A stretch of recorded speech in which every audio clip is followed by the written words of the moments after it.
Vamos por arrancar, les pedimos si por favor todas y todos pueden bajar sus micrófonos, por si alguno nunca usó la aplicación, aparece un microfonito en la parte de abajo del celu o de la compu y lo tenemos que cachar para poder llevar adelante el encuentro con buen sonido y cualquier cosa después van a poder interactuar y hacer preguntas, ¿sí? ¿Todos se encuentran el micrófono? Bien.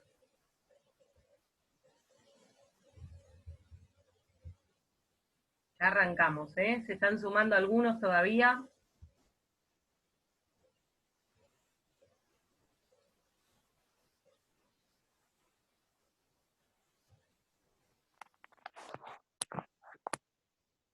Ahí hay un micrófono descubierto. Betty. Hola, Betty. Hola. Cancelame tu micrófono. Ah, No pasa nada. espera, porque no sé cómo. Fíjate en la pantalla, toca donde está tu cara y te va a figurar los controles. Ahí está, ahí lo cancelaste. Bien.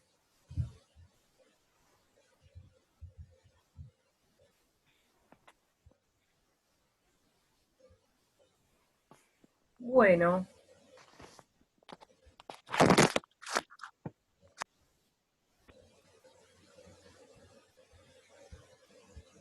Ahí está.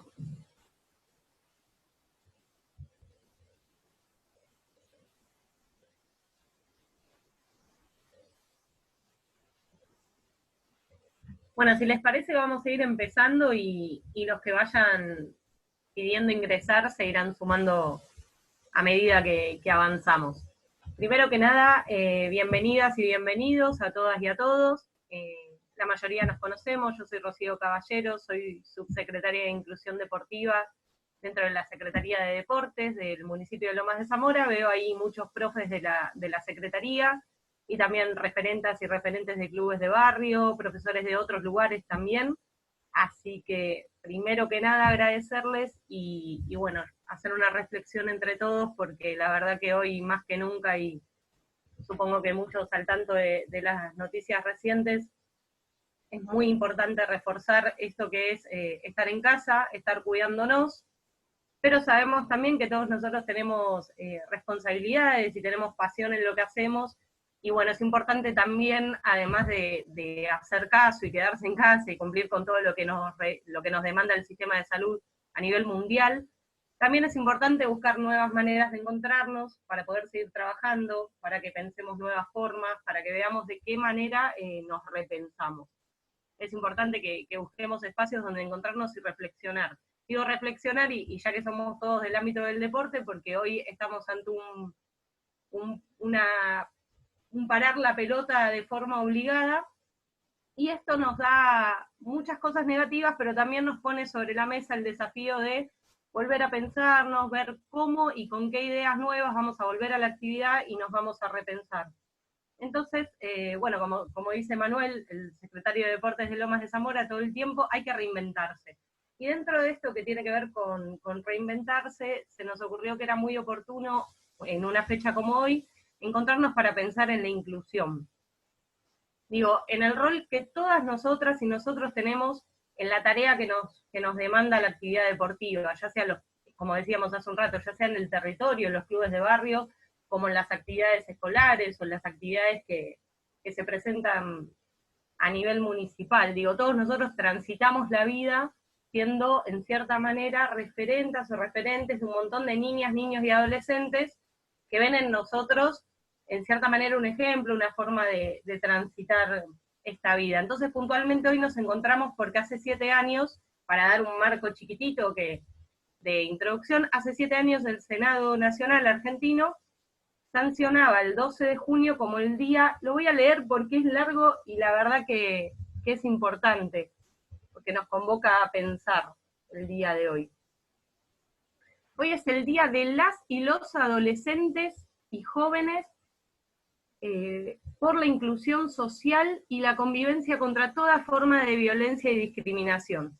Bien, es un título muy amplio, pero que nos dice mucho sobre justamente esto que nosotros hacemos cada día de forma quizás sistematizada, vamos, estamos con las nenas, estamos con los nenes, somos agentes de inclusión en el territorio y en todos los lugares que estamos, pero muchas veces no reflexionamos sobre esa tarea profunda que tenemos. Entonces, bueno, la idea de esta charla, y ahora voy a presentar a Jorge Varela, que es quien nos acompaña, nuestro invitado de lujo y quien va a hablar con ustedes.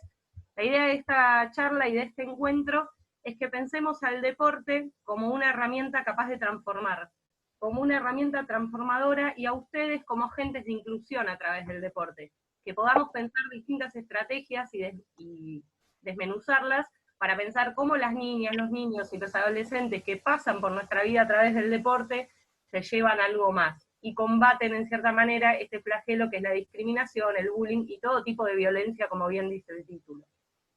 Así que bueno, para eso vamos a presentar a Jorge Varela Torres, un compañero de la región latinoamericana, más precisamente de Chile. Vamos a hacer un repaso muy cortito por su currículum, que también lo voy a leer porque no voy a pifiar, como quien dice.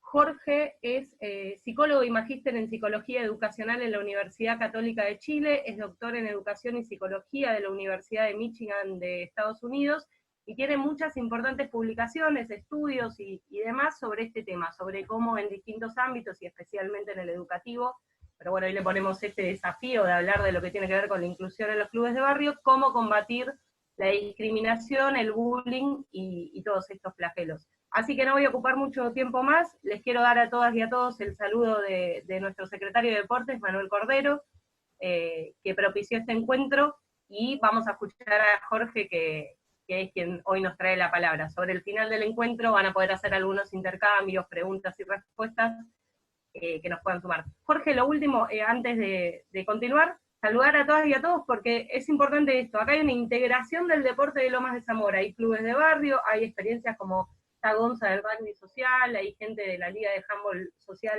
Femenina, hay gente de ligas de hockey social, mucho trabajo y bueno, mucha variedad para hablar del tema. Bienvenido, Jorge. Muchas gracias, Rocío. Muy buenas tardes a todos, todas. Muchas gracias por la invitación. De alguna manera, esta situación de pandemia y estar conviviendo virtualmente permite oportunidades como esta, ¿no? De poder compartir, interactuar, conocer, discutir fenómenos con los cuales uno trabaja, y en este caso al otro lado de la cordillera, lo agradezco mucho. Mando un saludo grandote a, ¿qué serían? Compatriotas de ustedes que me han invitado, por ejemplo, a Santa Fe el año pasado, a la ONG Hablemos Bullying, precioso trabajo que hacen ahí. Alejandro Castro Santander, que es de Mendoza, aunque entiendo que hay una disputa en Argentina que los de Mendoza son chilenos, o parecen más chilenos que argentinos. Un abrazo grande también a él, que también trabaja en estos temas hace mucho tiempo, y lo lindo esto de que yo creo que hay una comunidad de investigación, o de investigadores que trabajan en torno a estos temas, ¿ya? Yo tenía armado una presentación, pero parece que como el anfitrión de la reunión me tiene que autorizar a compartirla. Rocío, si me puedes ayudar con eso. Sí, cómo no, ahí Nicolás está escuchando y seguramente... Que Nico me permita hacerlo. ¿Por qué? Porque quería ordenar algunas ideas en torno a la investigación sobre el tema, que es el aporte que yo creo que les puedo hacer al trabajo que ustedes desarrollan en primera persona, como interventores, ya que en esto yo soy de la idea, si bien yo he aprendido mucho investigando, no creo que hay que desconocer la importancia que tienen profesores, profesoras, educadores, trabajadores comunitarios, que en primera persona están, ¿cierto?, interactuando con adolescentes en lo cotidiano. Y nos aporta mucho la investigación para entender más este fenómeno y distintas distinciones de este fenómeno, con miras a finalmente prevenirlo. Yo soy un bicho raro en la investigación porque yo trabajé mucho tiempo en distintas fundaciones, y lo que nos interesaba entre estas organizaciones comunitarias era prevenir ciertos fenómenos que veíamos tenían consecuencias negativas para el desarrollo de adolescentes. No sé si se ve una presentación, ¿lo alcanzan a ver ustedes ahí? Yo no veo lo que ustedes ven. ¿Sí? Se ve perfecto, Jorge, sí. El resto lo sí, ve bien. Perfecto. Entonces, pero que yo le hice un pequeño matiz y está como en dos partes, ¿no? Una es algunas ideas muy generales sobre lo que sabemos más o menos o hemos ido aprendiendo estos últimos años en la literatura especializada en el tema, y dos, cómo esto se aplica específicamente a lo que ustedes hacen en primera persona, que es facilitar el deporte como una herramienta, y me encantó cuando me contó Rocío lo que hacían, como el deporte es una herramienta para una intervención social, lo cual es mucho que es fascinante, utilizarlo como un mecanismo que ya no es un fin en sí mismo, o un fin que es muy comercial muchas veces, sino que en este caso puede marcar la diferencia en la vida de muchas personas. En relación con esto, primero le puse entre paréntesis acoso escolar, que es un gran problema que tenemos en la región. Y no solamente pasa en Chile, yo lo he visto también que pasa en Argentina, y lo he visto en otras partes del territorio latinoamericano, que rápidamente acuñamos constructos anglosajones, y hoy día términos como bullying se utilizan indistintamente, y que a mi juicio no solo estamos hablando en inglés, que no tiene nada de malo hablar en inglés, yo viví en Estados Unidos y no tiene nada de malo hablar en inglés, lo malo es que a veces acuñamos constructos que creemos que significan lo mismo en español, y no necesariamente significan lo mismo en español. Por ejemplo, la literatura especializada de convivencia escolar, que yo sé que es un constructo relevante también en Argentina, por ejemplo, ese constructo no existe en inglés. Lo que en inglés existe es school climate, que es algo un poquito distinto a convivencia escolar. De hecho, los mismos traductores, ¿cierto?, de habla hispana y española, discuten si realmente se puede traducir o no. En fin, por eso le puse entre paréntesis acoso escolar, que es la manera que yo lo denomino, o lo traduzco, porque tampoco hay una sola manera de traducirlo. Lo más cercano es intimidación, acoso, por las connotaciones que tiene específicamente el subconstructo de bullying en específico. Y una segunda idea importante en esto, y yo creo que aquí hay que enmarcarlo en su tarea, pero también identificar que para problemas complejos requerimos siempre soluciones complejas. ¿Y por qué son problemas complejos? Porque si tratamos de empezar a entender el desarrollo adolescente, el desarrollo humano, y utilizamos algunos modelos de ciencias sociales, como el modelo ecológico, Bronfenbrenner y otros teóricos del desarrollo más reciente, en general lo que vamos a ir viendo es que el sujeto es una respuesta, o lo que pasa con un sujeto es una respuesta a atributos individuales en su interacción con el entorno. Entornos proximales más significativos en una primera etapa de su vida, la familia, figuras protectoras, padre, madre u otros, y cuando a medida que van a ir creciendo, van a ir apareciendo otros agentes que van a ser claves. Y ustedes son uno de esos agentes en este desarrollo humano o en este desarrollo de estos adolescentes, que va a situarse en un momento especial de su vida, que puede estar caracterizado por otras amenazas o otros factores de riesgo de otros contextos, pero que sí es relevante cuando queremos modificar un comportamiento. ¿Por qué? Porque nos pasa mucho, y yo creo que en Argentina pasa lo mismo que en Chile en ese sentido, que pensamos que estos comportamientos tienen que ver con atributos individuales de los jóvenes. Y si bien hay elementos individuales que explican un comportamiento de acoso escolar, al mismo tiempo hay un montón de otras distinciones contextuales, que ya voy a dar ejemplos más adelante, que nos ayudan a entender que este comportamiento varía según el contexto, varía según el grupo de pares, varía según el momento en el cual yo estoy. Y eso es lo que nos ha ayudado un montón la literatura especializada para ir identificando cuáles son esas aristas. Y la segunda idea muy importante en esto, que nos va a ayudar a entender por qué no es lo mismo bullying que violencia, por ejemplo, para los gringos, está claro cuál es la diferencia. School violence es una cosa, bullying es otra cosa distinta. Y se diferencia muy bien, y hay eventualmente instrumentos para diferenciarlo. Los programas no necesariamente son iguales, porque hay ciertos atributos específicos de estos comportamientos. Desde la psicología social, en general, hay un consenso, desde ese marco de referencia, porque hay otros modelos teóricos que hablan de violencias, otros tipos de violencias, por ejemplo, pero desde la psicología social en general se tiende a adscribir el constructo de acoso escolar como un subtipo de comportamiento agresivo, en donde ahí, si nos queremos centrar en hablar de agresión, incluso la reflexión es otra. Podemos hablar desde la teología, podemos hablar desde la filosofía, podemos hablar desde las neurociencias, incluso a priori podríamos decir, ¿es mala la agresión intrínsecamente? Y para algunos no va a ser malo. De hecho, para algunos teóricos del desarrollo señalan que es bueno un poquito la agresión en las personas, porque es adaptativa, es funcional. La gente que tiene otras profesiones hablan, ¿cierto?, de estos atributos de los vendedores que tienen que ser un poco agresivos. Los etólogos lo van a adscribir a si el ser humano como raza no tuviera un poco de agresión, desaparece como especie. O es la manera, o es una herramienta en la cual los seres vivos, en este caso, ordenan y establecen ciertas jerarquías.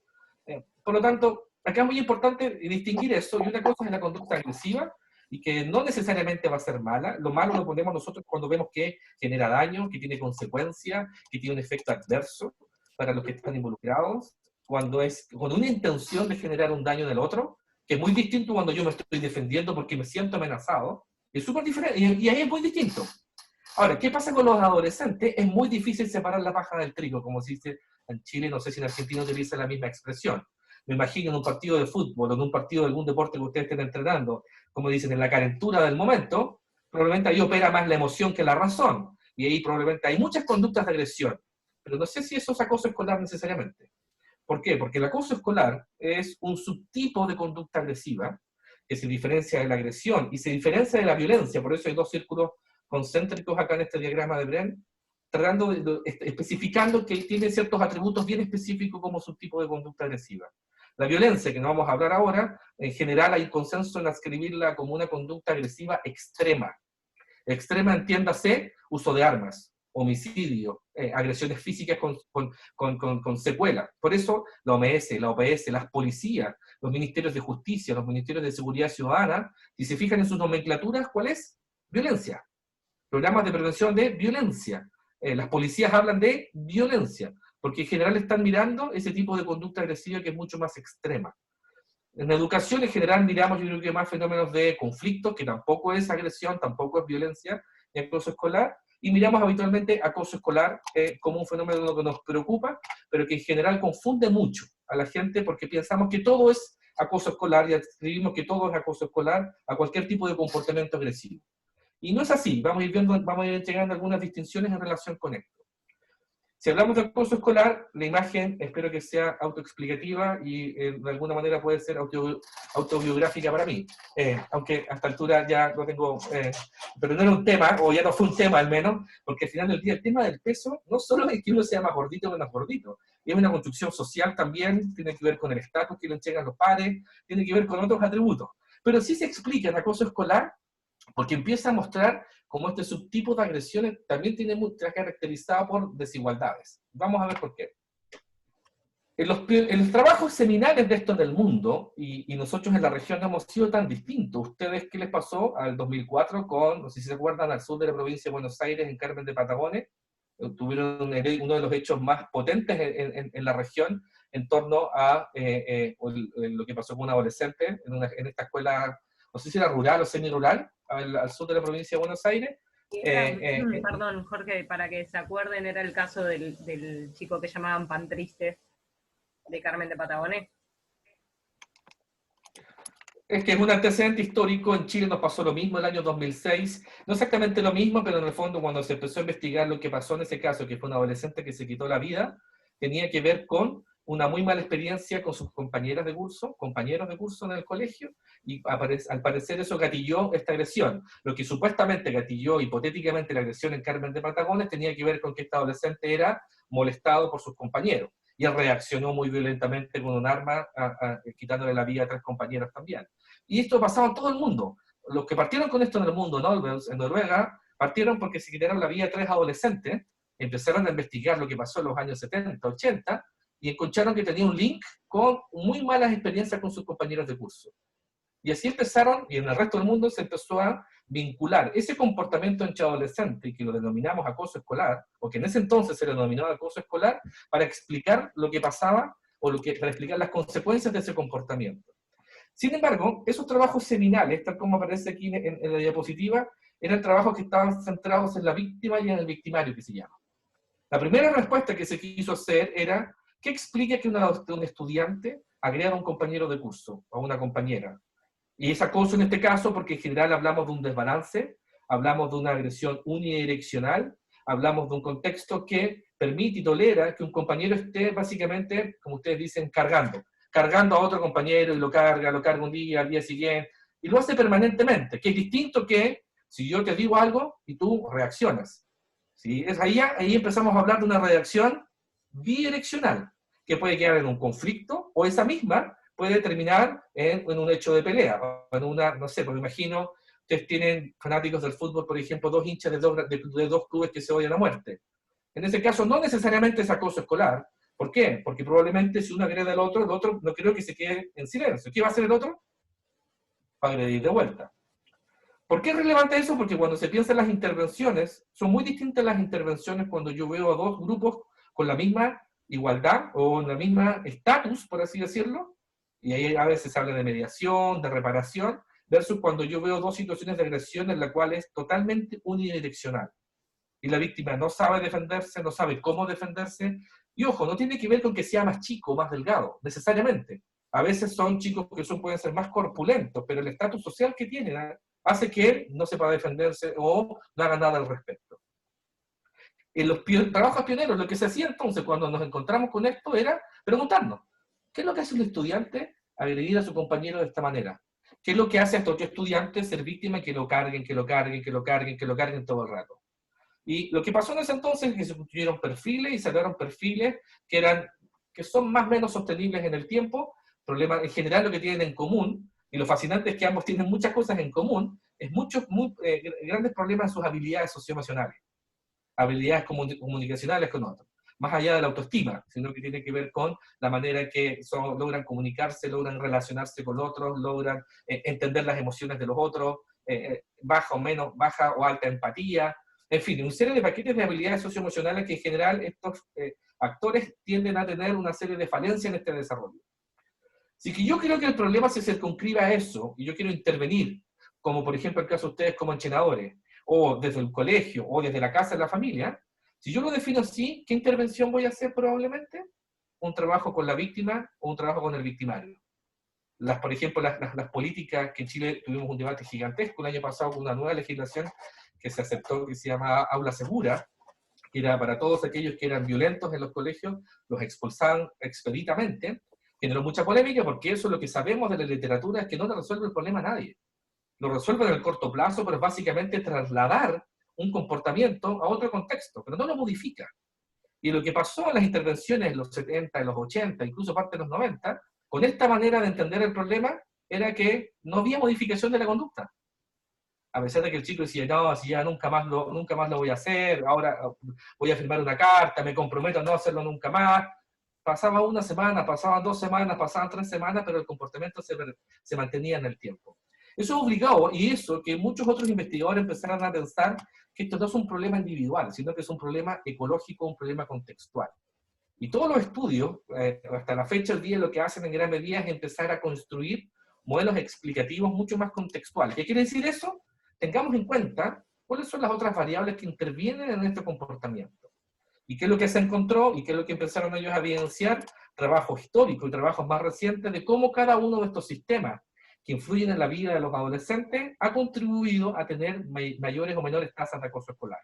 Por ejemplo, la literatura que ve la familia o las figuras protectoras, en general el link se establece en parentalidad, una mala parentalidad, ya sea violenta, maltratadora o negligente, que para algunos es otra forma también de violencia, o abuso de la disciplina, que hace que el adolescente al final del día tenga mucha rabia, o muy mala supervisión, o muy poca supervisión de esta parentalidad.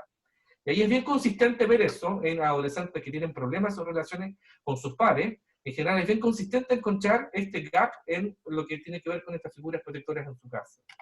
Junto con esto, que es lo que encontrábamos también, y este es el más importante, sobre todo por un tema etario de la edad, que Bronfenbrenner a eso le dice el cronosistema, es decir, que es muy distinto en qué momento de la vida me encuentro yo para ver qué grupo proximal es más relevante para mi vida. El grupo de pares ha sido probablemente uno de los descubrimientos más relevantes en acoso escolar. ¿Por qué? Porque aparece toda la literatura del testigo. ¿Qué es lo que sucede habitualmente? Muchas veces este comportamiento es más soterrado, es poco visible a los adultos. En el caso de ustedes no va a ser necesariamente tan distinto en comparación con profesores de colegio o de instituciones tradicionales formales. En general estos comportamientos no necesariamente los estamos viendo. De ahí entonces que apareció la figura del grupo de pares, los testigos, los bystanders que le dicen los estadounidenses, y las normas que establecen los grupos, que no son las normas que establezco yo desde la institución, sino las normas que son creadas desde el mismo grupo de pares, como un contexto que facilitaba significativamente las conductas de acoso.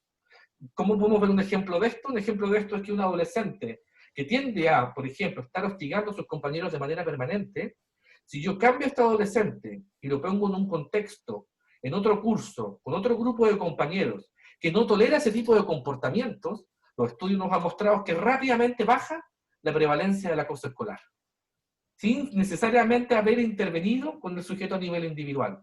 ¿Por qué? Porque ¿qué es lo que empieza a pasar? El sujeto empieza a modificar su conducta. ¿Por qué? Porque ve que en ese contexto de grupo de pares, no la lleva, como se dice en Chile, no sé cómo sería un parangón con usted, no sé cuál sería, no sería como... No le da lugar, no le da bola. No le da bola, no le da Pareja. bola, eso sería... ¿Por qué? Porque es el mismo grupo el que empieza a transformarse en un factor protector. Ahora, ¿cuál es el riesgo a veces de incentivar al testigo? Que a veces los testigos, tratando de proteger al grupo, a veces son muy violentos. Por eso siempre el adulto es muy importante en esa figura. Pero lo interesante de estos trabajos era que empezaban a mostrar que la conducta del sujeto era distinta cuando estaba en un contexto, sobre todo en un grupo de padres que no valoran este tipo de conducta. Y eso es lo que fue incentivando la literatura a posteriori. De lo que hay que modificar son los contextos, significativamente, para generar menos acoso escolar. Y la comunidad, si bien acá no es de acoso escolar solamente, porque los trabajos de Samson, por ejemplo, que son bien viejos, hablan de violencia en general, el link que se hace en ese minuto es ver efectivamente cómo la violencia en el barrio, o algunos constructos del barrio como la cohesión social, marcan una diferencia en el clima y en el comportamiento de los adolescentes cuando son más o menos, o pueden ser más o menos agresivos en formato de acoso escolar. Y esto lo cito como para los que somos más viejos, porque los adolescentes hoy día, yo les hablo de la televisión, probablemente la miran. Yo no sé si les he mostrado a un adolescente en las televisiones viejas que tienen como un poto grande, al menos mi hijo nunca no sabe lo que es eso, pero los estudios seminales de esto, de Huseman en Estados Unidos, cuando apareció la televisión y la discusión que había respecto de la violencia en las imágenes de televisión, efectivamente tiene un correlato con las conductas de agresión en el tiempo. Y ha mostrado un efecto que personas que consumían mucho contenido televisivo violento, en nuestro caso más parecido serían videojuegos violentos, se va a asociar con más conductas de agresión.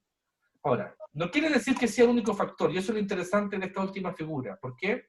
Porque al final del día, el desarrollo humano se explica por la interacción de estos factores. Y aquí yo creo que ustedes son muy importantes.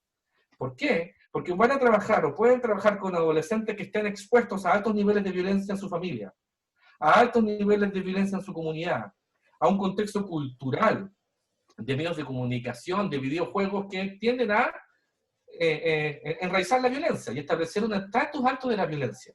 Sin embargo, cuando yo trabajo en estos contextos formativos, y es lo mismo que trabajamos en colegios, cuando trabajamos con estos temas en una sala de clases, yo soy capaz también de recrear un etos distinto, y recrear que si bien están estas amenazas del entorno, yo puedo generar un contexto distinto dentro de este grupo de pares que va a tolerar más o va a tolerar menos la violencia.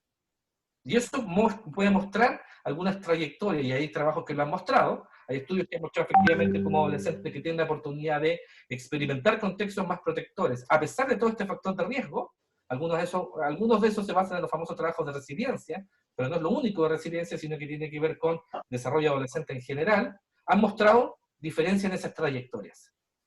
Y específicamente, si militamos literatura, ¿cierto?, del trabajo más de ustedes, yo me di el trabajo de revisar investigaciones específicas, ¿cierto?, en torno a la vida deportiva y al trabajo del deporte. ¿Qué pasa si recreamos esta misma lógica ecológica? Yo creo que uno tendría que empezar a mirar entonces atributos de los jóvenes o de los adolescentes, atributos de los entrenadores, atributos del etos que le puse ahí, el etos de la clase. Cada clase tiene su propio etos, cada clase genera cultura, valores, principios, cosas que se toleran, cosas que no se toleran, y eso lo recrean los adolescentes cuando están en conjunto, pero también lo recrean, o lo crean, ustedes cuando facilitan ese espacio. Y eso además puede estar en un contexto más comunitario, en donde pueden haber ciertos principios y ciertos valores que sean de carácter más formativo, menos formativo. Yo lo he visto mucho, aquí en Chile el rugby está de poquitito creciendo, pero me ha llamado la atención, a diferencia del discurso que yo he visto en algunas escuelas de fútbol, y de algunos campeonatos de fútbol, que es impresionante cómo los mismos papás están diciendo a los niños que maten al rival. Me ha llamado la atención cómo en estos otros contextos deportivos la violencia excesiva. Y hay mensajes, y hay carteles, hay guías formativas, hay alguien sancionando, están los mismos entrenadores cuando reaccionan frente a lo que está pasando. Ahí se escucha, se me fue la señal. No, ahí se escucha. Y ahí sí, porque... Sí.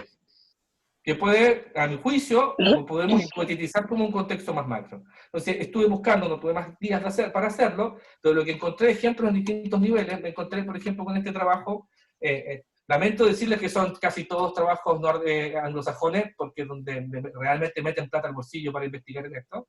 Traducimos.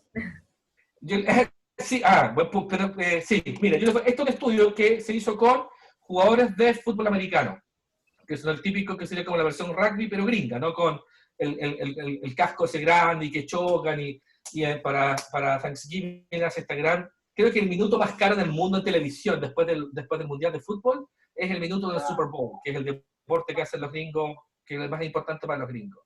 Que hizo este estudio, conversó con un grupo de deportistas, de jóvenes o adolescentes, que practicaban fútbol americano, y la pregunta que se hicieron ellos tenía que ver cómo ellos, cómo su discurso respecto a la masculinidad se asociaba con mayores o menores conductas de acoso escolar. ¿Qué fue lo que encontraron ellos? Encontraron que, déjenme buscar acá un puntero para ver, acá está. ¿Se ve un puntito rojo? Sí.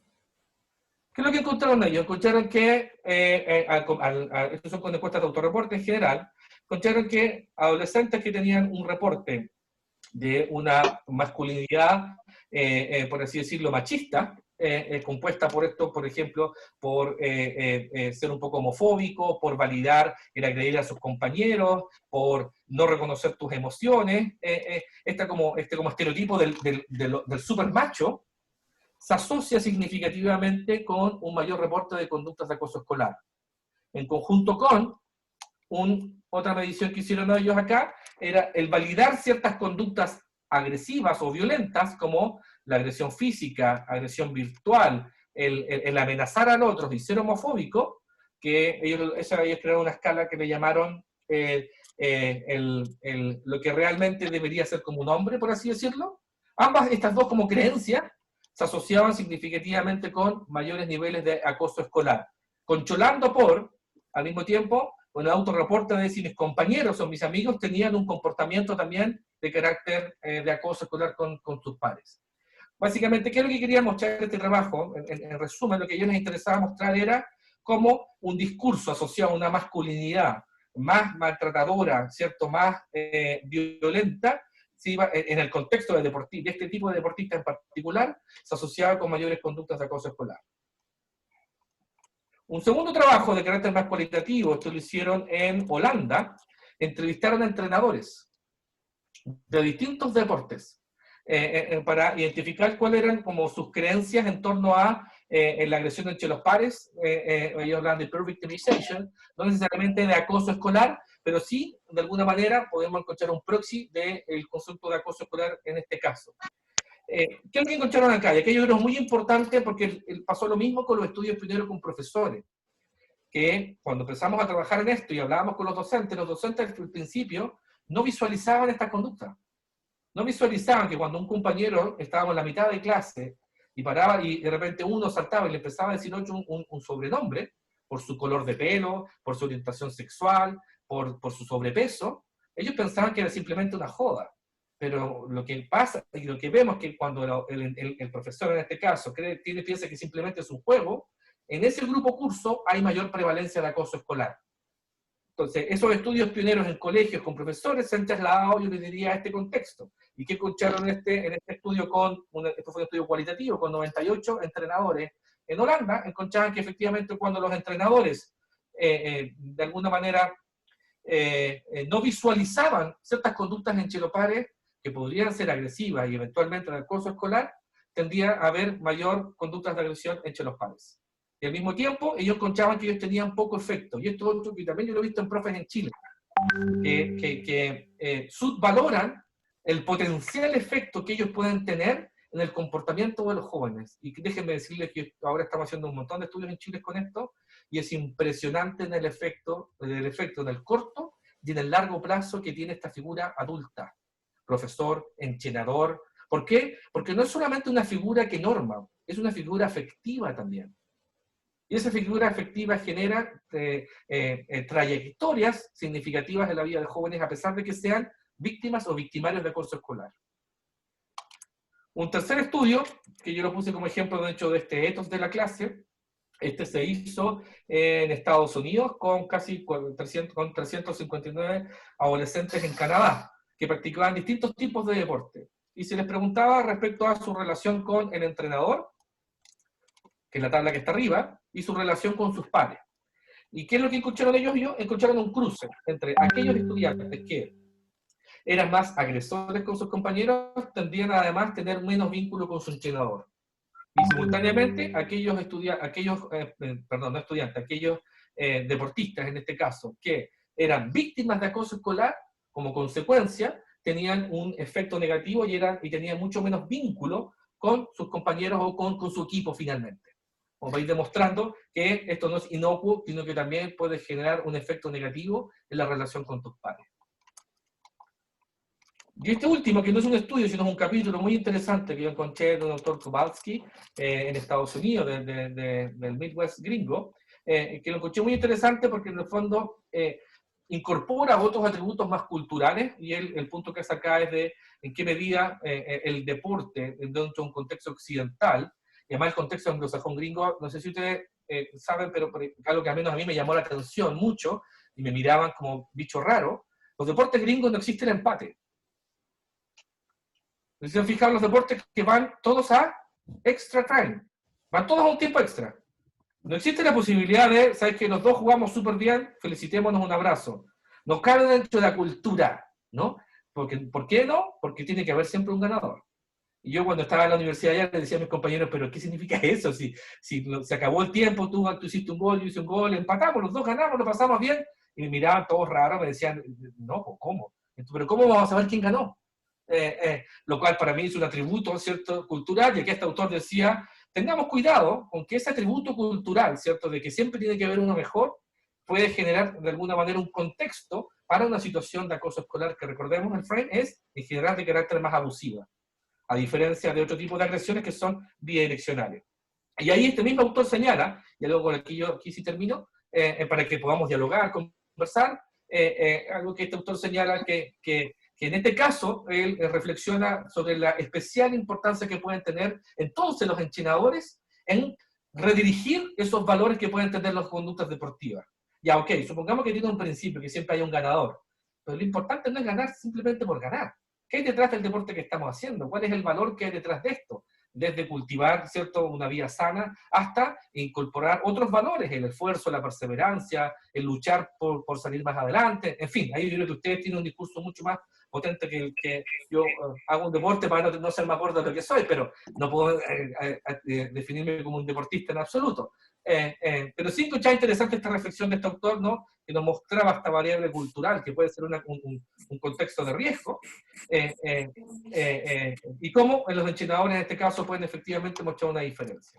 Entonces, en síntesis, lo que yo quería contarles desde la literatura de acoso escolar en anglosajona, pero ojo, hay mucha literatura latina, brasilera, argentina, chilena, peruana, estamos escuchando los mismos marcos de referencia. Es verdad que tenemos cosas bien propias en la región, tenemos una historia única, tenemos ciertos atributos bien especiales, pero hay un montón de componentes, sobre todo este modelo más ecológico, que es sumamente consistente. ¿Qué quiere decir esto? Que este comportamiento no es una conducta desviada de un adolescente.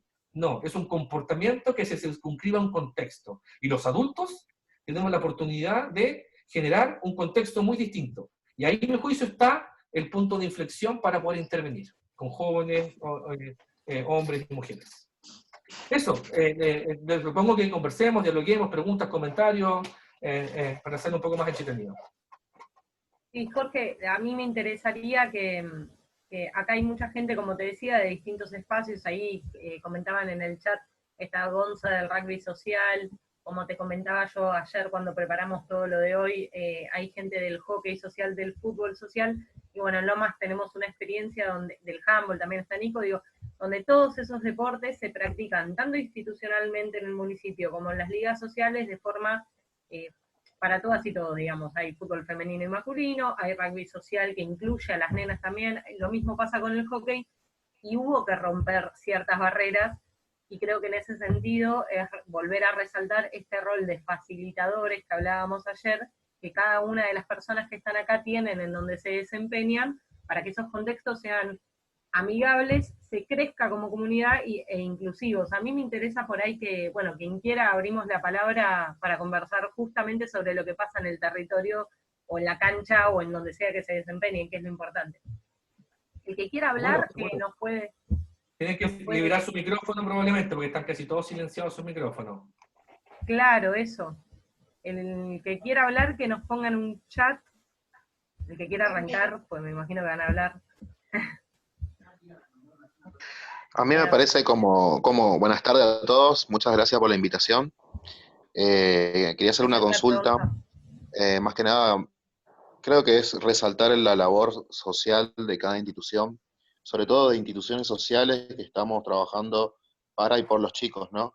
El hecho de tener estos espacios para capacitarnos y reforzar los valores como para crear una sociedad mejor, está genial, y esta herramienta de prevención y erradicación del bullying, la verdad que está muy bueno que se dé y que cada uno de los equipos podamos hacer el esfuerzo y transmitir también a nuestros jugadores. Como experiencia personal, la verdad, hace un par de años se hizo una campaña contra el bullying en el club, la verdad que está muy bueno.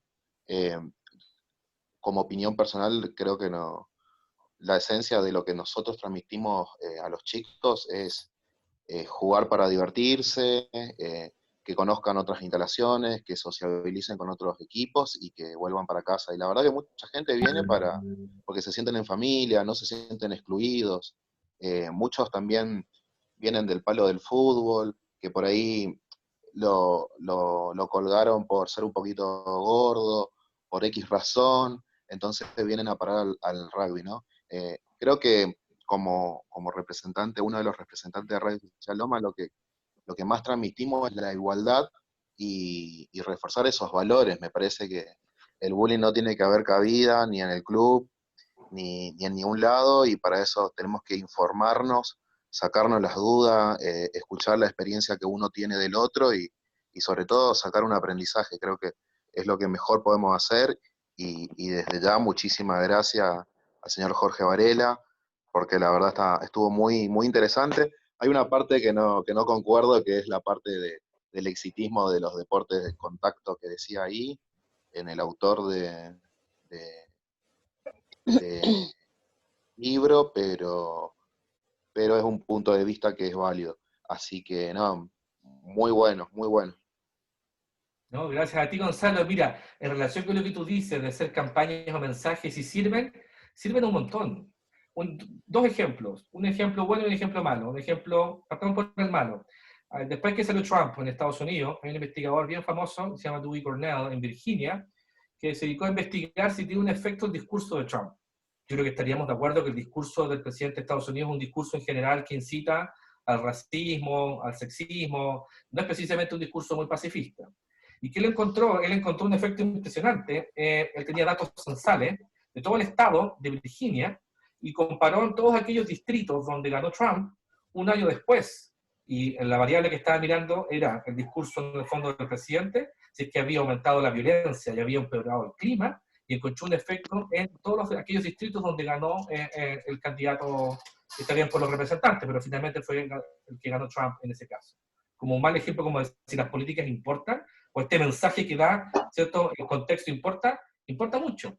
Y un ejemplo positivo de esto es Canadá, después de un caso de bullying homofóbico, muchos años atrás, los canadienses hasta el día de hoy tienen una campaña que se llama Wear Pink, que quiere decir usa rosado. Una vez al año, todos los canadienses, desde Trudeau, que es el presidente, todo el país se viste de rosado. Se me genera el efecto para las minorías sexuales de ver al país completo vestido en color rosado diciendo, ¿qué importa que tu relación sexual sea distinta a la mía? Entonces ahí, como si tú me cuentas que hacen campañas en torno al tema, me parece excelente porque es una de las formas, no la única, pero es una de las formas que damos un mensaje de tolerancia frente a este tipo de conductas. Esto, para agregar, me parece que todo esto, las acciones que se realizan en tanto campaña, tiene que ir más focalizado también en el grupo familiar, tratar de, además de tener la contención hacia los chicos, hacia nuestros jugadores, lógicamente, eh, recibir un poquito esta info a los padres, ¿no? Ser partícipe de estas capacitaciones, de los talleres de bullying, lo estoy diciendo, ¿no? Porque también es mucho de lo que se consume en la casa. Usted nombró mucho los juegos, bueno, la cultura, eh, en lo que mira en la tele, pero también es cómo vive uno, ¿no? Eh, Muchas veces la realidad social de la casa es muy distinta una de la otra y creo que eh, también es influyente lo que pasa en el seno familiar, ¿no? De todas maneras. Ayer Jorge decía algo interesante para agregar cuando conversábamos, de que muchas veces, por más de que tenemos intención de transformarlo todo y de transformar realidades, nos va a costar más tiempo, o quizá no podamos, ojalá que sí, yo confío en que sí, transformar la realidad de todas las nenas, los nenes y la gente en general del deporte, pero sí podemos generar un espacio y un ámbito donde se trabaje de otra manera y donde ellos se lleven otra forma de resolver los conflictos, otra forma de afrontar la vida, y eso sucede en la actividad deportiva porque más allá de que se pueda empatar y de que se pueda vivir de una forma lúdica, yo creo que al haber una competencia de por medio, saltan todas esas cosas. Es un lugar donde detectar y promover y trabajar por un espacio comunitario que le brinde a esos pibes otra cosa que la que encuentran después en sus contextos.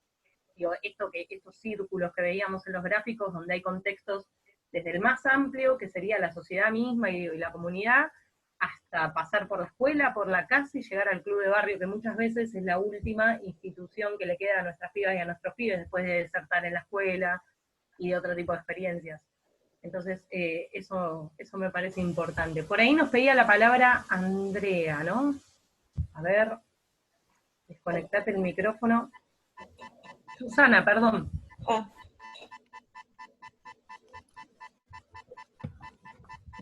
Ay, bueno, Susana es mi esposa, estamos logueados los dos. bien. La cuestión entre nosotros, no nos conocen mucho dentro de la Municipalidad de Lomas, somos nuevos. Estamos trabajando en el Club Defensores de Banfield y en el Club Alumni. Nosotros ambos somos maestros scouts, instructores de instructores. Ustedes dirán, ¿qué tiene que ver esto con mi actividad de la arquería? Bien, dentro de la arquería, que es muy poco conocida, la actividad es muy competitiva, porque no solamente compite el arquero contra los demás, sino contra sí mismo. Tiene que lograr convertir esa competencia en algo sano, ¿sí? Entonces, se tomaba muy competitivo todo y los primeros alumnos venían y se rasgaban las vestiduras por ser el mejor y el mejor tirador y en los torneos ser el campeón. Entonces, no era la idea que teníamos nosotros con respecto al deporte. Queríamos cambiar un poquito esa forma de verlo al deporte. Entonces, nos sentamos en una mesa con mi señora y nos pusimos a mixtar los dos métodos. El método Scout, que es el método de la familia, ¿sí? Porque comienza desde que los niños tienen a veces hasta 5 añitos, hasta 99 años, porque no termina nunca, ¿sí? Es un reciclaje continuo. Una vez que el chico termina su etapa de Scout, pasa a ser dirigente porque quiere enseñar, quiere por motus propio enseñar lo que aprendió. Entonces todo se transforma en la familia. Entonces cuando empezaron a venir a la escuela de arquería, hemos tenido gente de distintos extractos sociales, igual que nos pasaba en los grupos Scout. Ya que estamos con gente de Lomas, tuvimos grupos Scout hasta en Villa Albertina, saben que es un lugar bastante complicado.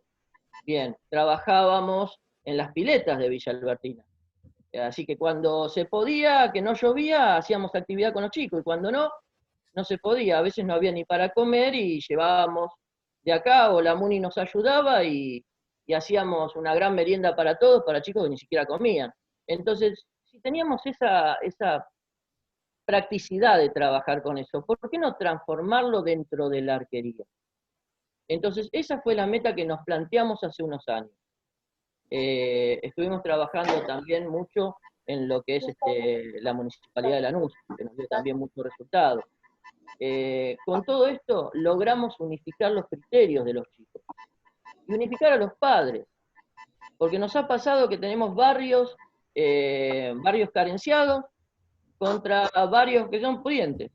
Entonces, no se juntaban en una mesa a comer. Entonces un día nos calentamos y dijimos, bueno, basta, a ver, ¿por qué vos no te juntás con él si tus dos hijos, los hijos de cada uno son miembros de la escuela y compiten juntos? Y ellos pueden estar juntos, ¿por qué los padres no? Entonces, hicimos un juego con los padres. Los juntamos todos en una mesa, le dijimos que trajeran un plato de comida, un plato para comer, la comida la hicimos nosotros, y cuando se llegaron a la mesa los hicimos cambiar a todos de lugar. O sea que el que trajo el plato de loza, espectacular, con todo lo que tenía, con reborde dorado y todos los chiches, se sentó a comer con el plato de plástico y el vaso de plástico. Entonces aprendieron de que tenían que compartir, que era una familia nuevamente, que esos otros chicos también necesitaban de ellos, los del plato de plástico, y que ellos tenían mucho para dar. Estaban inmersos en una realidad que de repente no era la realidad que vivimos todos. Sacaron la cabeza un poco hacia afuera de la puerta de su casa. Y ahí empezamos a hacer el cambio social. Hemos tenido también mucho bullying. Sí, hemos tenido bullying, chicos que se han peleado, hemos tenido chicos que han peleado, los han maltratado en los colegios. Y a ver, somos profesores de un club, no tenemos nada que ver, pero somos familia. Bien, vamos con el papá al colegio a ver qué fue lo que pasó. ¿Cómo te podemos ayudar? Hablando con la maestra, hablando con los directores. De esa manera nos fuimos involucrando. Esa es la manera que tiene de trabajar un grupo scout. Entonces, es la misma manera que hicimos para trabajar en la escuela de arquería. ¿Por qué digo todo esto? Porque considero que la base de erradicar todo esto es a través del sistema de familia. Somos familia, y como somos familia, nos tenemos que cuidar entre nosotros, y tenemos que ayudar a los demás a que sean familia. Entonces es un poquito la semilla que plantamos en nuestros alumnos. ¿Vamos a competir? Sí, competimos. Pero la verdadera competencia está en el entrenamiento. Porque cuando vamos a tirar a un torneo, vamos a divertirnos. Vamos a ver hasta dónde llegamos. Nos faltó más, listo, hay que seguir entrenando. Pero no a llorar, no a enojarse, no a pelearse. ¿Sacamos el trofeo? Bien, buenísimo. De hecho, gracias a Dios con este método, el año pasado sacamos 8 campeones nacionales en distintas categorías. No se vio en ningún lado, no nos interesa.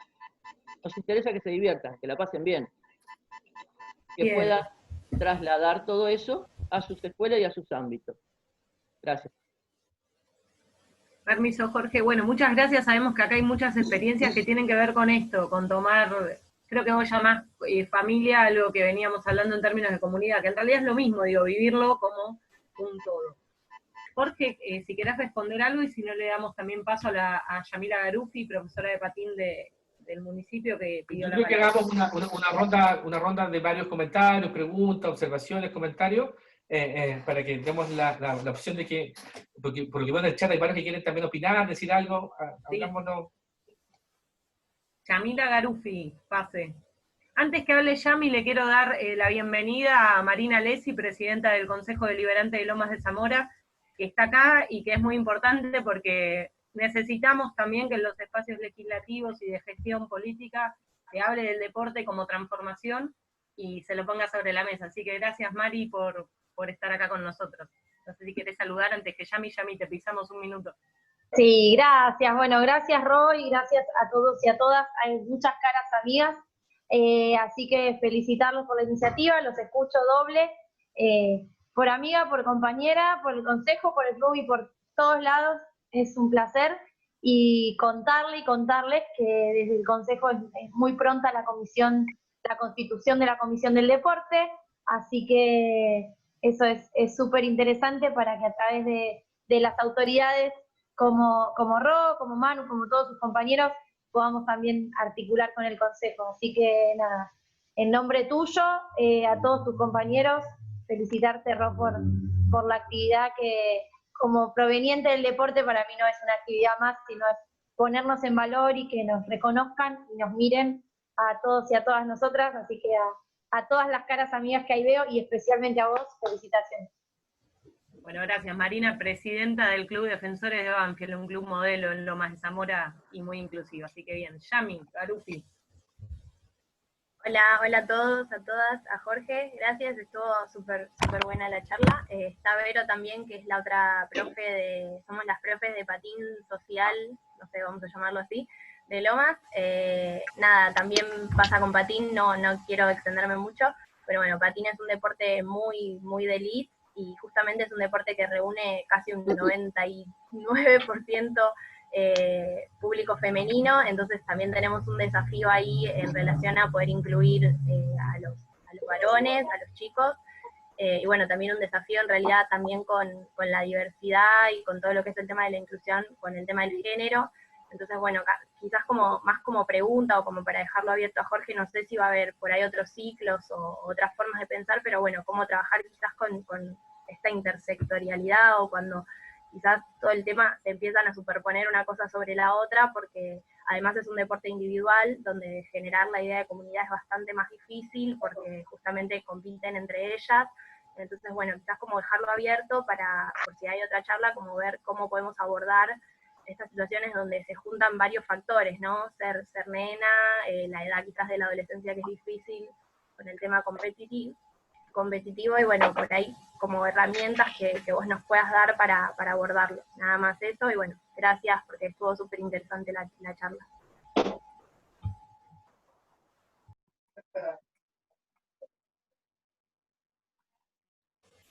Jorge, ¿querés responder ahora o querés que pasemos al siguiente y haces como vos quieras? Ahí, a ver, viene Matías y después si quieres podemos comentar algo de lo que decía Susana ahí, no me acuerdo el nombre del caballero, porque no es Susana, pues, Susana era su esposa.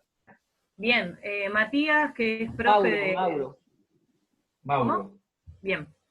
Matías, que es profe del fútbol social de Lomas de Zamora, acá con Fer Álvarez, Yani Renovales, que también están acá conectados. Mati, si querés comentarnos. Hola, buenas tardes, Ro. ¿Se me escucha bien? Perfecto.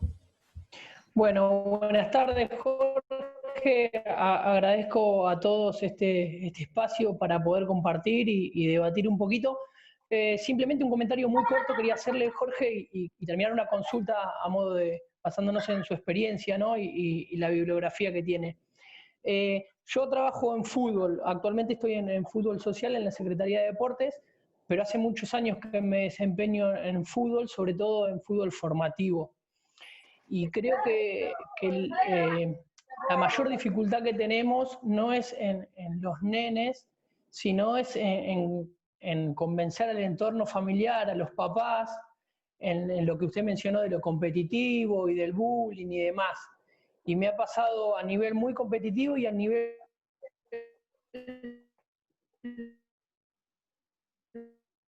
Se corta, Mati, si podés buscar al lado del módem.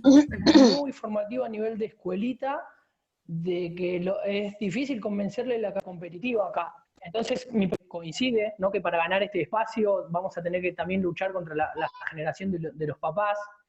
Y si en otras culturas cercanas, acá en Chile, en Paraguay, Brasil, Bolivia, que usted mencionó también muchas bibliografías, si más o menos llevan por el mismo lado la circunstancia, ¿no? El problema del bullying y la competencia que usted mencionó en los deportes americanos.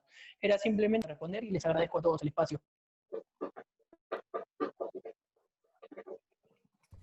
Muchas gracias, Matías. Si quiero entender bien, lo que tú decías era qué sabemos del trabajo con las familias en torno a este tema en la región, ¿no?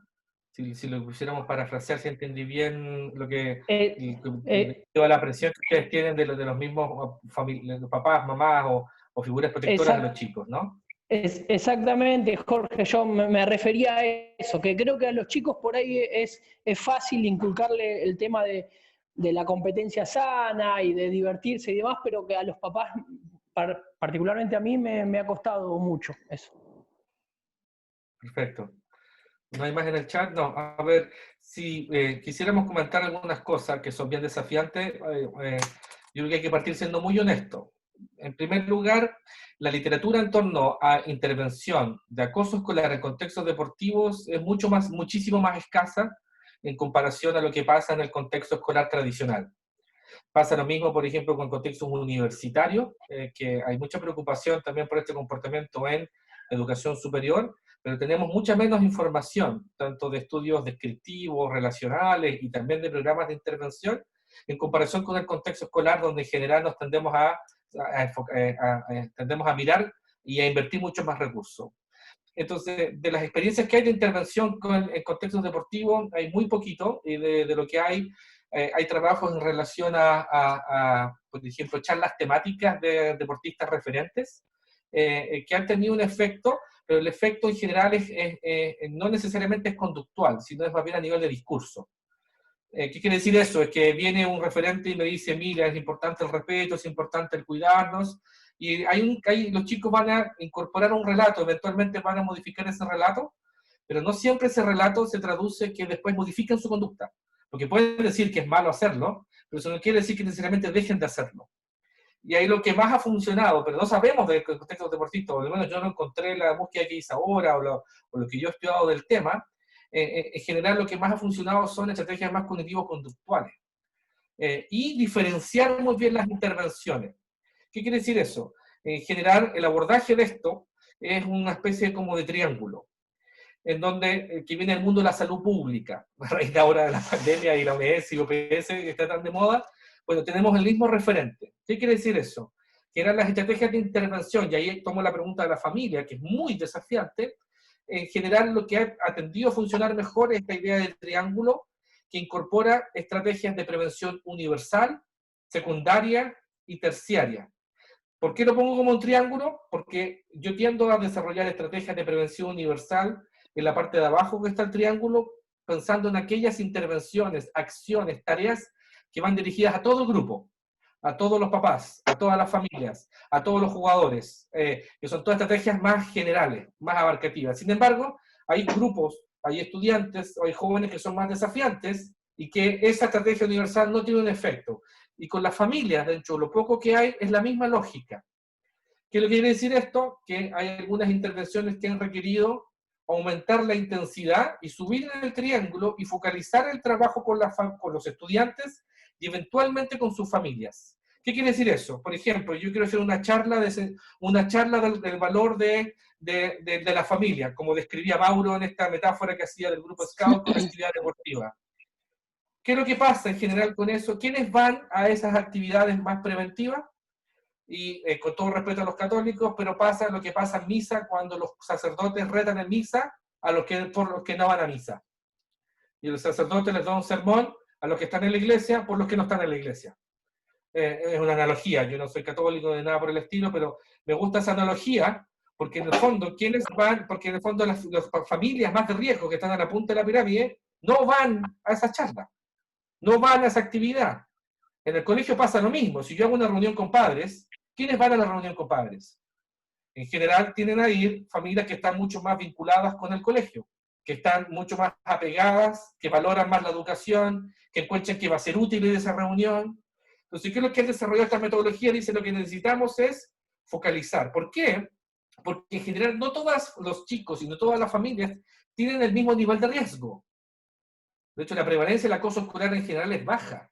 El acoso escolar, que no quiere ser un conflicto entre dos chicos, sino el acoso escolar, la prevalencia es baja. Entonces, ¿qué es lo que dice eso? Yo necesito hacer una intervención mucho más individualizada, focalizada, individual, no masiva, grupal o individual, con la punta del triángulo, la punta de la pirámide.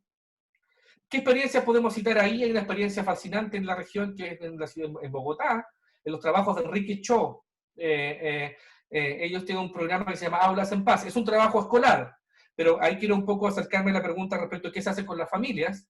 ¿Qué es lo que hace Enrique Cho y su equipo profesional? Ellos trabajan en este triángulo, y para trabajar con la punta de la pirámide, ellos contratan trabajadores sociales, y los trabajadores sociales van a las casas de los chicos y hacen una intervención comunitaria en la casa de los chicos. Pero como es un triángulo, lo hacen con un grupo focalizado, y ese grupo focalizado es el grupo de mayor riesgo, el que presenta mayor conductas de riesgo, mayores conductas de agresión, mayor posibilidad de después de desarrollar esas conductas. Y ahí cambia un poco el enfoque de la intervención que hacemos, que la familia venga al contexto comunitario. No, pues aquí es al revés. Es que el apoyo va y se mete en la casa. Ahora, otras experiencias en la región, me encantaría citarlas, pero tenemos un problema muy grande, que es que somos muy, muy, muy malos para ser sistemáticos, en América Latina en general, en documentar, sistematizar, evaluar y reportar lo que hacemos. Por eso al final del día uno cuando cita experiencias, cita muchas experiencias anglosajonas, porque son las que están publicadas, y son las que están liberadas, y son las que han sido sometidas a escrutinios metodológicos, científicos un poquito más rigurosos, que dicen, mira, yo probé esta metodología, y en comparación con la metodología que está al frente, esta metodología obtuvo mejores resultados. De eso hay muy poco en la región. Por lo tanto, en general tenemos muy buenas ideas, que no necesariamente van a tener buenos resultados. Por lo tanto, la pregunta de Yamila, de cómo intervenir en este caso cuando es un tipo de deporte más específico que implica un desarrollo individual, te soy súper transparente y honesto, no sabría. Y es muy por el contrario, me encantaría desafiarte a que pruebes tus metodologías y que tú misma puedas ir levantando algunos indicadores. Diga, mira, ahora, después de la pandemia, ahora durante la pandemia, todo el planeta está viviendo algo muy distinto. Pero más adelante, yo te desafiaría, me encantaría que tú seas una pequeña investigadora y tú misma vayas probando la metodología, tengas algún dato, algún indicador que te permita, mira, al principio tenía problemas con 20 chicas, probé esta metodología durante 2 meses y tú misma te puedas responder, ¿bajó, aumentó o se mantuvo? Porque honestamente ese nivel de detalle de intervenciones no lo he visto nunca en literatura, pero no que quizás existe en la región, pero tenemos un problema gigantesco en documentar lo que hacemos. Entonces las experiencias internacionales en general están más adscritas al contexto escolar. Jorge, quizá en esto que preguntaba Yamila, ahí nos escribía por privado una compañera que voy a poner en contexto, digo, nosotros estamos como al tanto y vemos que hay poca sistematización en algo que nosotros trabajamos todo el tiempo desde una cohesión grupal que entre nosotros más o menos vamos planificando y demás, pero bueno, como te contaban todas las experiencias que pudimos combatir esta cuestión de estereotipo por género sobre todo, sí hay experiencias donde notamos que incluir en el marco de, además, acompañar generando instancias para hacer promoción de derechos, tanto de la niña y del niño y de esta igualdad que hay que construir, ha bajado el nivel de intolerancia, se han aceptado desafíos de ejercer deportes que en principio parecieran para nena o para nene, de forma binaria, y bueno, no sé si ahí Camila quiere hablar, que me escribió por privado. Sí, ahí estaba. Bueno, hola. Nosotros en Mil Flores, ay, perdón que tengo el WhatsApp, ya lo cierro. Casi no se escucha. Bueno, nosotros en Mil Flores, que es una liga de hockey social, laburamos con niñas, y después se incluyeron los varones, también un deporte netamente estereotipado como femenino.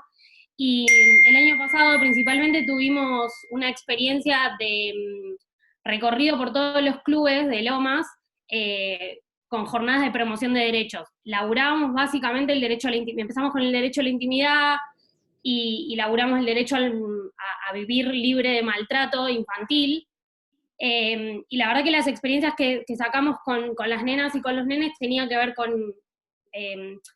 que se autoperciban como sujetos de derechos y a partir de eso el reconocimiento de la violencia en general y muchas de las cosas que salieron en esas jornadas tenían que ver con el maltrato que sufrían dentro de la escuela, el acoso escolar, el maltrato familiar y toda la vulneración de derechos que sufre un niño después queda en el club y toda esa experiencia, digo, los entrenadores, los directivos ahí como que podían tomar esos relatos y actuar en consecuencia. Por eso para nosotros es tan importante la idea de el club como esa primera escucha, y nosotros también lo que hacíamos era sentarnos, bueno, ahí también está Fernando, que particularmente es mi hermano, y laburamos juntos ese proyecto, y nosotros veníamos como con esa idea de no formar parte de los clubes, pero sí veníamos de la mano de los entrenadores, que era la confianza ahí. Entonces, veían todo el relato de estos pibes y nos llegaba también esa confianza a nosotros para poder después también, hacer las derivaciones que correspondían a las instituciones que tienen que proteger los derechos de estos niños. Hablar con las escuelas, intervenir con los, bueno, acá son equipos de orientación escolar, hacer todas las articulaciones necesarias para nosotros siempre desde el enfoque de derechos. Y después tuvimos otra experiencia también con fútbol social del municipio, con varones que quedaban por fuera del fútbol infantil, y también laburamos una jornada de violencia, contra la violencia, y ahí también, ¿no?, surgían estas cuestiones del maltrato familiar, comunitario, digo, la violencia que los pibes ven en el barrio, la trasladan a la cancha, entonces bueno, nada, empezar como con talleres participativos, nos ayudaba un montón a hacer dinámicas o laburar con ellos, juegos, como la parte lúdica, por fuera del deporte, nos ayudaba a ver todas estas cosas y también como adultos hacer las articulaciones que sean necesarias para restituir esos derechos.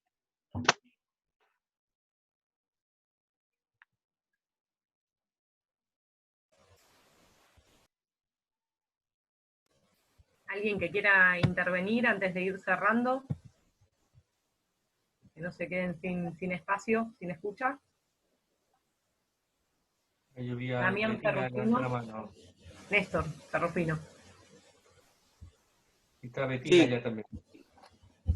Sí, no, nada, en principio agradecer por el espacio, la verdad que muy interesante todo. Es un tema que se trata muy poco dentro de las instituciones, más allá de que uno lo percibe, lo ve o lo huele, lo tantea. La verdad que es un tema que se charla muy poco. Por ahí, de parte de la experiencia, como se vienen llevando las cosas dentro de lo que es un club de barrio, no creo que estemos lejos de ir erradicándolo, de ir corrigiéndolo. Nos toca la experiencia, como estaban diciendo la compañera Camila, Rocío, el hecho del deporte femenino, ya sea en hockey, cuando incluimos hockey en el ejemplo de nuestro club, la verdad que fue contra viento y marea, muchos delegados no querían incluirlo y la verdad que eso fue una batalla dentro de la mesa de discusión para incluir un deporte nuevo. Los varones que dejan de jugar fútbol y van a jugar hockey, la verdad que esas cuestiones, la verdad que la experiencia me lleva a creer de que estas cosas se pueden erradicar, se pueden corregir.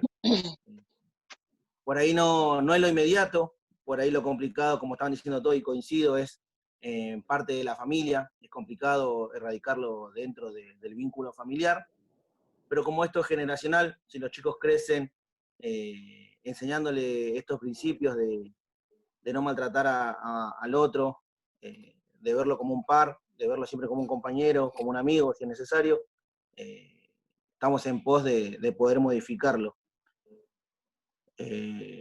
También enseñar de que la victoria sí es linda, es lindo ganar, siempre y cuando con motus propio, no denigrando al otro, no creyendo de que fuiste mejor que el otro, sino que bueno, por consecuencias te tocó ganar, nos tocó ganar y siempre por ahí lo que remarco, la parte nuestra cuando me toca a mí, tanto en las jugadoras de hockey, jugadores de hockey y de fútbol, es felicitar al rival, hayamos ganado o hayamos perdido, porque la verdad que si no tuviéramos el rival no se podría jugar. Entonces, entender eso, que es un juego, que hay un ganador, que se puede empatar, que se puede ganar, se puede perder, pero siempre entendiendo esto de que se haga con respeto dentro del reglamento, porque hay un reglamento que se tiene que respetar y nada, que al fin y al cabo es la diversión, que por ahí se disfruta dentro de todo un poquito más ganar, pero que no es el único fin de hacer un deporte entre amigos, entre compañeros. Nada, mi pequeño aporte, agradecer el espacio, Jorge, la verdad, muy interesante el tema. De mi parte, muchas gracias.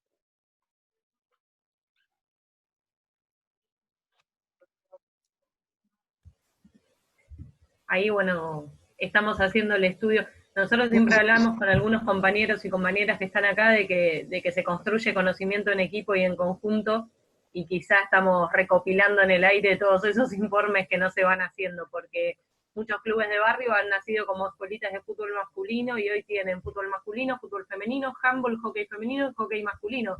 Almafuerte, hablaba recién Néstor Ferrufino, arrancó con una actividad masculina y hoy tiene 4 actividades de las más diversas edades y géneros. Y bueno, a veces forzar la práctica hace que después podamos construir otra cultura comunitaria. Digo, esto de peleamos con los delegados para que acepten que acá tiene que haber también un deporte femenino, hace que hoy tengan un equipo de fútbol femenino con todas las tiras, desde nenas de 4 años o uno de hockey, como tantos clubes que veo acá, pero lo uso de ejemplo porque, bueno, habló Damián. ¿Alguien más quiere comentar algo?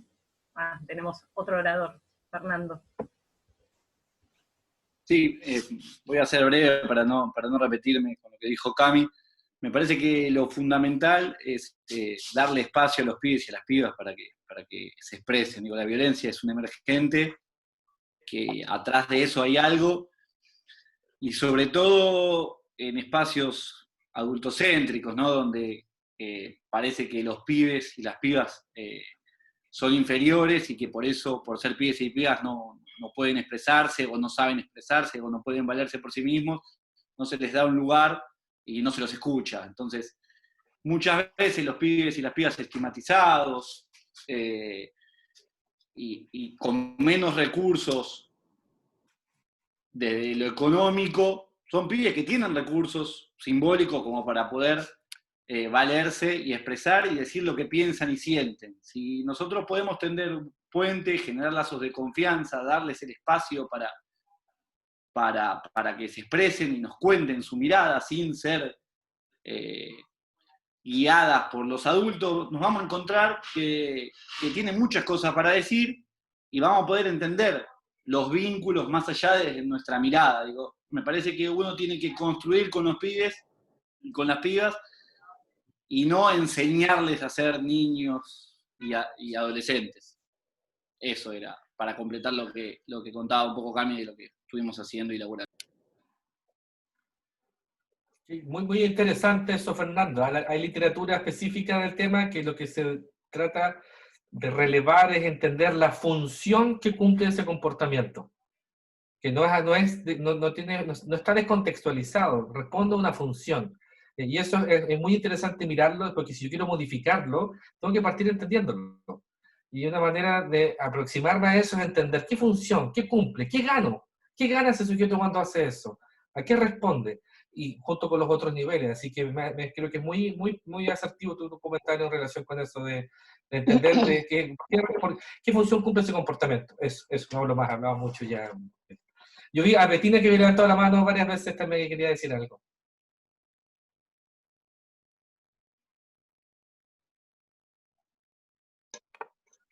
No, lo que yo decía, y mi pregunta es, cuando hablamos de bullying, viste que hay como deportes que están como más predispuestos a tener bullying con los compañeros, con los pares, que capaz que otros deportes. Como decía Yamila, ella en lo que es patín no lo ve o no lo percibe.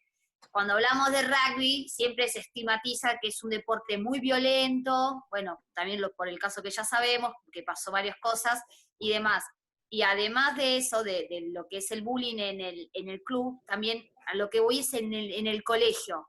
Muchas veces, como vos decías, que hablabas de la pirámide, muchas veces he estado, porque me pasó en lo que era, por ejemplo, en la pileta, que cuando había un caso de que varias veces un nene o una nena no sé, molestaba, hacía algo feo con otro nene, le preguntábamos a la docente si había hablado, por ejemplo, en la parte del gabinete, del colegio y demás, y lo que pasaba era que muchas veces citaban a la mamá, al papá, algún familiar, y ese familiar responsable nunca iba al colegio, nunca daba la cara, nunca es como que se comprometía con lo que le estaba pasando a la criatura. Entonces a veces lo que pasa es eso, si tampoco hay un compromiso en la casa y acercarse a ver cómo está desde un colegio hasta un club, no importa lo que sea, va a estar medio complicado. Entonces ese era todo lo que se me vino a la cabeza en toda esta charla y por eso te quería preguntar casi a lo último.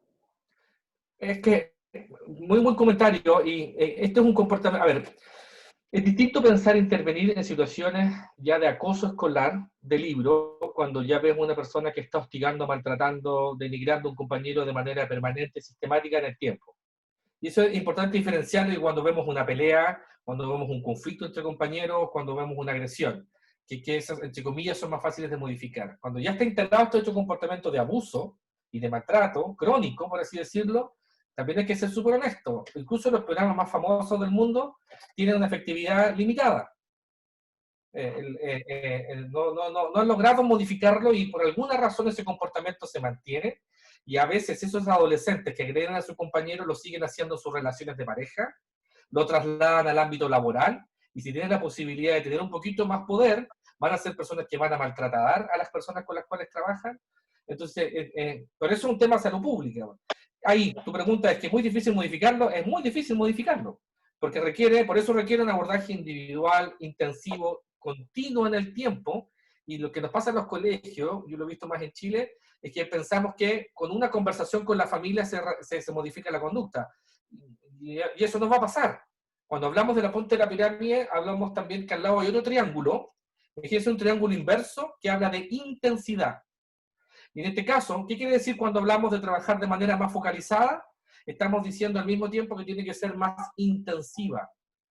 Eso que quiere decir que si yo trabajo con un grupo de estudiantes o con un estudiante de manera intensiva, voy a estar trabajando semanalmente durante una buena cantidad de tiempo con ese estudiante. Porque esa conducta no se va a modificar solo con una conversación. Cuando Enrique Cho va a las casas de esta familia, no va una vez, van frecuentemente.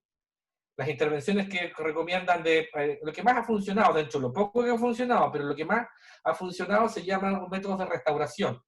Por ejemplo, hay un psicólogo suizo viejito ya que se llama Anatol Pikas, y algunos han utilizado lo que se llama el método Pikas, que es básicamente aplicar los sistemas de justicia juvenil, de justicia restaurativa, y es decir, ya, tú estuviste, diríamos en argentino, cargando a este chico durante 3 años. Ahora, por los próximos 6 meses, o por lo que queda del año escolar, vamos a diseñar un plan de restauración y de reparación con lo que pasó con tu compañero en la sala. Y vamos a estar durante los próximos meses en conjunto diseñando acciones permanentes y sistemáticas de reparando lo que pasó con él, con sus compañeros, con su curso, con la familia, con la comunidad en general. Entonces, un poco lo que decía al comienzo es, a problemas difíciles, las soluciones también son difíciles. No existe la respuesta mágica, no existe la pastilla, no existe, ¿cierto?, la idea de, ok, yo tengo una varita mágica y ahora tu conducta se modificó mágicamente. Lamentablemente eso no es así, requiere que invirtamos mucho más, que nos preocupemos en trabajar en distintos niveles, en reconocer nuestras limitaciones, que yo tengo un marco de acción y yo puedo trabajar hasta acá, y también voy a necesitar la ayuda de otros para intervenir en esos otros contextos, en trabajar con más personas, por lo que yo veo en general del trabajo, ustedes tienen un trabajo comunitario muy potente, que yo no lo veo tanto así en Chile con mucha pena. Yo creo que ahí es una fortaleza que ustedes tienen de utilizar eso como una oportunidad para modificar y para intervenir, pero que toma tiempo, no va a pasar de un día para otro. Requiere, aunque ahí pueden ocupar como el valor del deporte. Yo no conozco a ningún deportista, ni los más talentosos, que haya logrado un éxito de un día para otro. Corríjanme ustedes que son especialistas en esto. Pero yo no conozco ningún deportista que nació, hay gente con más talento, seguro, pero yo creo que todos los famosos deportistas, si uno ve las horas que entrenan, son horas arriba del promedio de todo el resto. Entonces yo creo que es una buena metáfora cuando nos enfrentamos a problemas más desafiantes, va a requerir que invirtamos mucho más, seguro.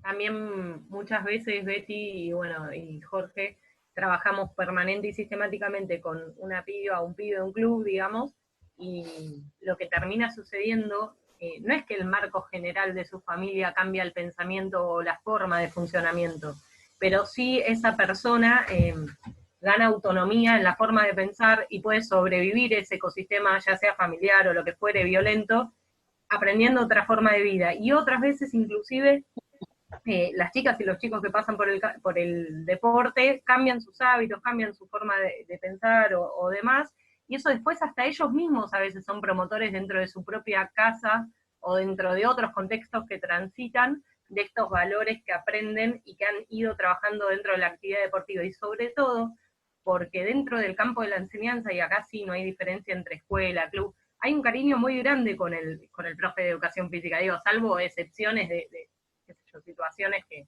no se trabajen fuertemente, pero por lo general el profe del club, el profe de gimnasia, es como un ámbito más distendido donde laburar. Así que aprovechando muchas veces ese cariño se logran grandes transformaciones en personas, sin importar la edad de la que estemos hablando, que después trasladan esa nueva forma a sus contextos.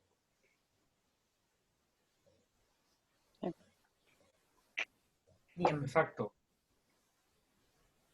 Ro, quiero agregar algo, nos dice Morinigo Guillermo, Guille es de una liga de fútbol social que se llama EDFEL, le damos, si te parece Jorge, la palabra y cerramos con su intervención.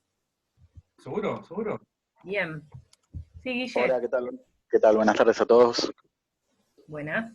¿Cómo están? ¿Todo bien?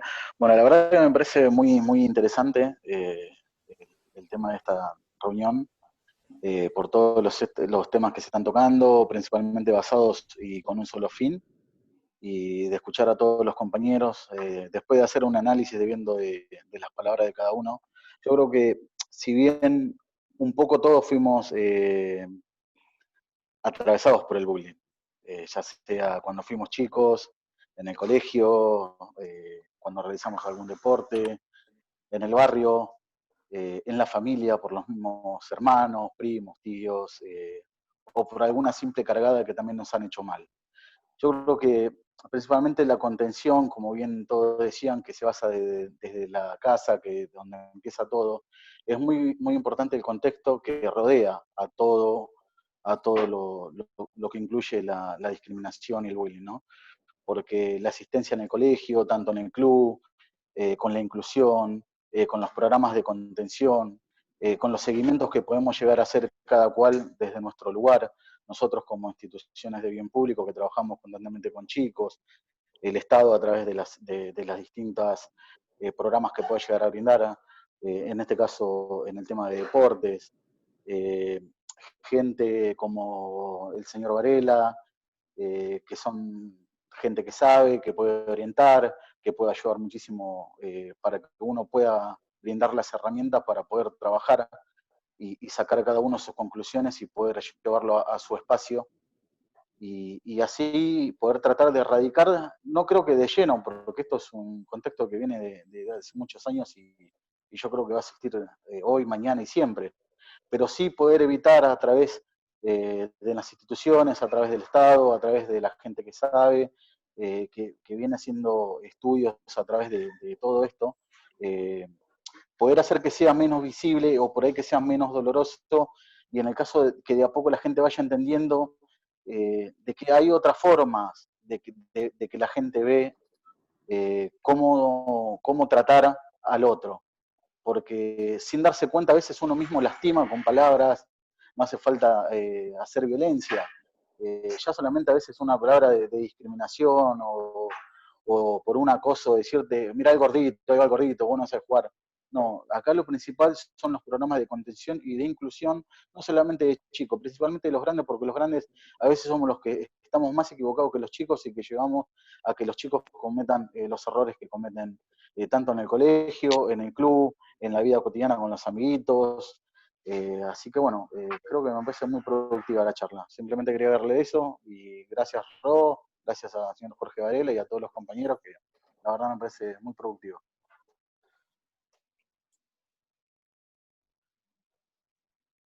Gracias a ti, Guillermo, por tu comentario. Creo que es interesante como tú lo pones en un relato histórico de nuestras vidas y efectivamente hay mucha como discusión sobre si esto es algo que nunca ha existido y es verdad que si levantamos estudios retrospectivos efectivamente podemos recordar esa experiencia de todos nosotros en la vida de la escuela.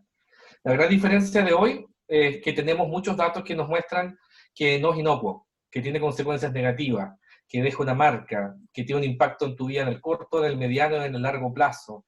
Incluso hay estudios que muestran colegios con más acoso escolar tienen menos rendimiento académico, los chicos aprenden menos. En fin, hoy día podemos dimensionar que tiene un montón de consecuencias. Y en segundo lugar, algo que ustedes dijeron que creo que es muy importante cuando nos posicionamos desde esta idea de los derechos de los niños y los adolescentes.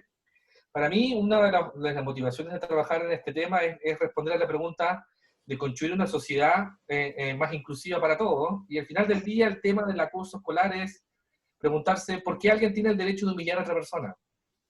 ¿Alguien tiene el derecho de humillar a otra persona? Yo no creo que nadie tenga el derecho de humillar a nadie. Y eso para mí es como es una frase que es muy relevante cuando uno trabaja con los chicos. Yo siempre les digo, uno acá frente al acoso escolar tiene dos alternativas. O es parte del problema o es parte de la solución. Porque el abuso es una situación que, a mi juicio, en un contexto de derecho, en un contexto democrático, no hay cabida para esto. Por lo tanto, el mensaje de fondo es cómo generamos esa sociedad más inclusiva, porque al final del día yo no creo que nadie tenga el derecho, aunque tenga más dinero, aunque sea una autoridad política, judicial, lo que sea, tiene el derecho de humillar a otra persona. Creo que así hacemos un espacio más democrático, inclusivo y una sociedad mejor para todos. Eso. Gracias por la invitación, chicos. Bueno, muchísimas gracias, Jorge, gracias a todas y a todos, todas las actividades que participaron, referentes y referentes, que nos llevemos una linda reflexión. Les dejo el saludo del intendente Martín Insaurralde, de Manuel Cordero, secretario de Deportes, de todo el equipo. Seguimos laburando de forma remota, pero no nos perdemos, estamos juntas y juntos. Así que les mando un abrazo muy grande y gracias por estar. Gracias. Gracias. Gracias, Jorge. Chao, Rocío, gracias por la invitación, cuídense. Un placer. Chao, chao. Gracias a todos.